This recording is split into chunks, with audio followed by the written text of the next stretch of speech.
Breaking tonight. While the entire world waited for Canada's Prime Minister to finally lose his temper, Mark Carney did something almost no leader on this planet would dare to do. He shrugged. The President of the United States had just looked north at a country of 40 million people and called it the 51st state, again. And the man standing at a podium in Montreal, the man who carries the weight of an entire nation on his shoulders, refused to take the bait. You have to understand what was happening in that room. This wasn't a slip. This wasn't an accident. This was a decision, calculated to the second, made by a man who used to run two of the most powerful central banks on earth. Let me take you back to how this started. It started on Friday, May 29th. Statistics Canada dropped a number that landed like a punch to the country's gut. Canada had slipped into a technical recession. Translation: 2 straight quarters of shrinking growth, the kind of headline that makes ordinary families nervous about their jobs, their mortgages, their future. But here's what the scary headline buried. The drop was razor thin, a sliver of a percent on an annualized basis, and plenty of economists refused to even call it a real recession at all. Worse for anyone hoping to gloat, the economy was already turning the corner. Early spring numbers pointed to a rebound, with oil and gas roaring back to life. Translation: the wound was closing before the world even noticed it was there. And Donald Trump saw the headline anyway. By Monday, he was on Truth Social, his own social media platform, firing off 2 words that have haunted Canadian politics for over a year now. 51st state. That was it.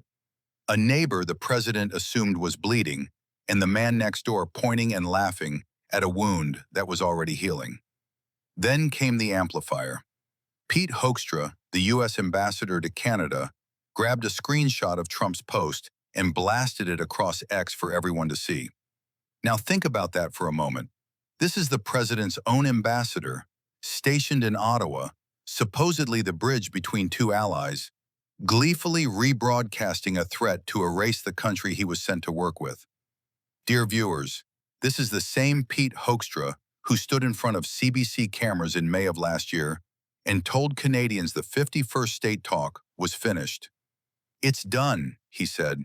He promised the president had moved on. He lied, or he was wrong. Either way, the threat never died. It only went quiet, waiting. So when reporters gathered in Montreal on Tuesday, they were hunting for blood. They wanted to see Carney crack. They wanted the angry quote, the defiant fist, the headline that would dominate the news cycle for 3 days. What they got instead was a masterclass.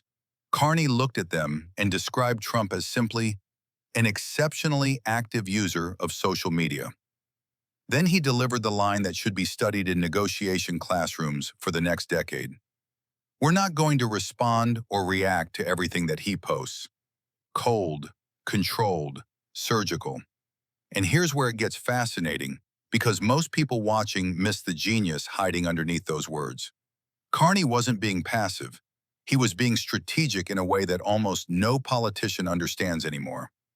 Think about what Trump actually wants. He wants the reaction. He feeds on it. Every furious response from a world leader becomes fuel, becomes proof that he got under their skin, becomes a win he can wave in front of his base. The entire 51st state taunt is a trap, and the trap only works if you step in it. Carney refused to step in it. By treating the president's threat as background noise, as the digital equivalent of a man shouting on a street corner, Carney did something devastating. He stripped the insult of its power. You can't win a fight that the other side won't even acknowledge is happening. Now here is the part the headlines buried, and it changes everything. While Trump was posting and Hoekstra was sharing, Canada's Trade Minister Dominic LeBlanc was already in Washington. Not tweeting, not fighting, working. He was sitting across the table from his American counterpart, trying to renew the Canada-United States-Mexico agreement before it comes up for review on July 1st. Suddenly, the whole picture snaps into focus. This wasn't Carney being soft. This was Carney protecting the most important economic negotiation his country will face this decade. Translation: when you have a man in the other team's capital trying to close a deal worth hundreds of billions of dollars, the last thing you do is let your boss start a public screaming match with their boss. Carney understood the assignment. The president's tweets were a distraction. The trade deal was the prize, and he was not going to trade the prize for the satisfaction of a clever comeback. LeBlanc himself, speaking in Washington Tuesday evening, called himself eternally optimistic about getting a renewed trilateral deal across the finish line. He described his meeting with the American side as positive. Read between the lines. While the cameras chased the insult, the real work was moving forward, quietly, exactly the way Carney wanted it. If you want to understand where Canada is heading before the rest of the headlines catch up, this is the channel that connects the dots for you. Stick around because the next part reveals the leverage Canada actually holds. Because here is what Trump's taunt accidentally exposed. He wouldn't be talking about Canada at all if Canada didn't matter to him. Carney said it himself, almost in passing, but every word was deliberate. This is America's biggest trading relationship, its biggest security relationship. Translation: the United States needs Canada just as much as Canada needs the United States, and probably more than Trump would ever admit out loud. Canadian energy keeps American refineries running. Canadian minerals feed American factories. Canadian steel and aluminum hold up American construction. The integrated supply chains between these two nations are so deep that you literally cannot untangle one economy from the other without both of them bleeding. So when the president mocks a 51st state, he's not negotiating from strength. He's revealing how badly he wants what Canada already has. And Carney, the former banker who spent his entire career reading the true balance of power behind the noise, knows it. That is why he wouldn't take the bait about whether Trump's chirping was complicating the talks. It's an administration that we have to work with, he said. We take the administration as it is, not the administration we wish we had, the one in front of us. Deal with reality, not with insults. But the moment that truly defined the day came at the very end. A reporter, sensing how furious many Canadians were, asked Carney whether it was finally time for Ambassador Hoekstra to pack his bags and leave the country. The whole room held its breath. Carney gave a one-word answer: no. Dear viewers, sit with the weight of that. Here was the perfect opening. A hostile ambassador, caught amplifying a threat to Canadian sovereignty, handed to the Prime Minister on a silver platter. The easy move, the populist move, the move that would have earned roaring applause across the country, was to demand the man's expulsion. Carney refused. And that refusal tells you everything about the kind of leader Canada now has. He will not torch a diplomatic relationship to win a news cycle. He will not let his pride dictate his nation's strategy. He plays the long game, the patient game, the game where you keep every channel open, even with people who insult you. Because closed channels are how nations stumble into disasters they can't walk back. This is what real strength looks like, and it almost never makes a dramatic photo. Strength is the discipline to stay calm when everyone is screaming at you to explode. Strength is keeping your eyes on the deal in Washington while the man next door throws rocks at your window. Think about the contrast.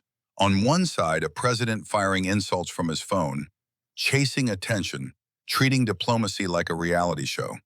On the other, a prime minister announcing real infrastructure investments for Quebec families, sending his trade minister to fight for jobs, refusing to be pulled into a circus. One of these men is performing, the other is governing. And the timing could not be sharper. July 1st is coming fast.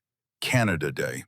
The very day Canadians celebrate their independence is the same day the trade deal that protects their economy goes under review. The symbolism is almost too perfect, and you can be certain Carney sees it. Here's my read on what comes next, because the patterns are already clear. Trump will keep posting. The insults will keep coming, probably louder as the July deadline approaches. Because pressure is the only negotiating tool he truly trusts. He'll test Carney's patience over and over, hunting for the crack that never comes. And Carney will keep absorbing it, like a wall absorbs a fist.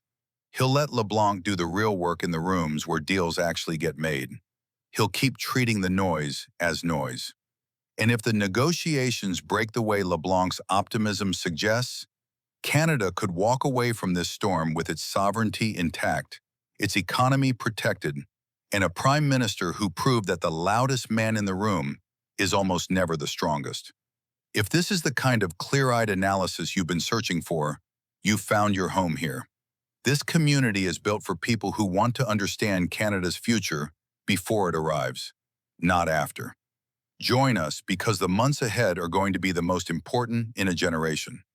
So the next time someone tells you Mark Carney is too quiet, too restrained, too unwilling to fight back, remember this week.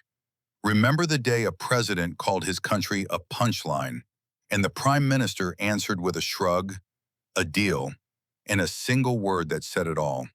Canada is not for sale. And it never needed to shout to prove it. This is Canada Next. I'll see you tomorrow.